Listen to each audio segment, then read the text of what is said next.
គម្រោងបុរីលេងលវត្រា 6A គិតត្រឹមថ្ងៃនេះបានសាងសង់ដោះស្រាយនិងបញ្ចប់សរុប 3172 ផ្ទះហើយ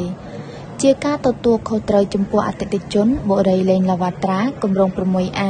គិតត្រឹមថ្ងៃទី 17 ខែមីនាឆ្នាំ 2025 នេះបានបញ្ចប់ការសាងសង់ 100% មានចំនួន 3172 ផ្ទះហើយបើផ្អែកតាមរបាយការណ៍បង្ហាញឲ្យដឹងពីអ្នកអង្គការលេងលវត្រាអគ្គនាយកក្រុមហ៊ុន Galaxy Navatra Group លើបណ្ដាញសង្គមផ្លូវការអ្នកអង្គការលេងលវត្រានិងក្រុមការងារបានចុះទៅពិនិត្យមើលការដ្ឋានសាងសង់ផ្ទះបុរីលេងលវត្រាគម្រោង 6A ដោយផ្ទាល់ឆ្លៀតក្នុងឱកាសនោះអ្នកអង្គការបានបង្ហាញនូវវឌ្ឍនភាពសាងសង់បុរីលេងលវត្រាដោយក្រុមការងារសាងសង់នៅតែបន្តយ៉ាងសកម្មដើម្បីពន្លឿនបញ្ចប់ការសាងសង់ជូនអតិថិជនទន្ទឹមគ្នានោះផ្ទះដែលបានសាងសង់រួចក៏បានប្រគល់ជូនអតិថិជនជាបន្តបន្ទាប់ជារៀងរាល់ថ្ងៃ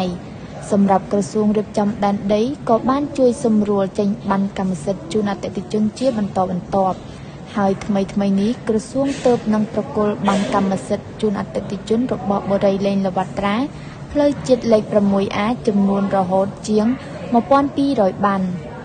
សូមបញ្ជាក់ផងដែរថាជារៀងរាល់ថ្ងៃអ្នកអង្គការមិនដែលទៅណាឆ្ងាយពីគម្រោងឡើយដែលហេតុតែអ្នកអង្គការបានចាត់ទុកថាគម្រោង 6A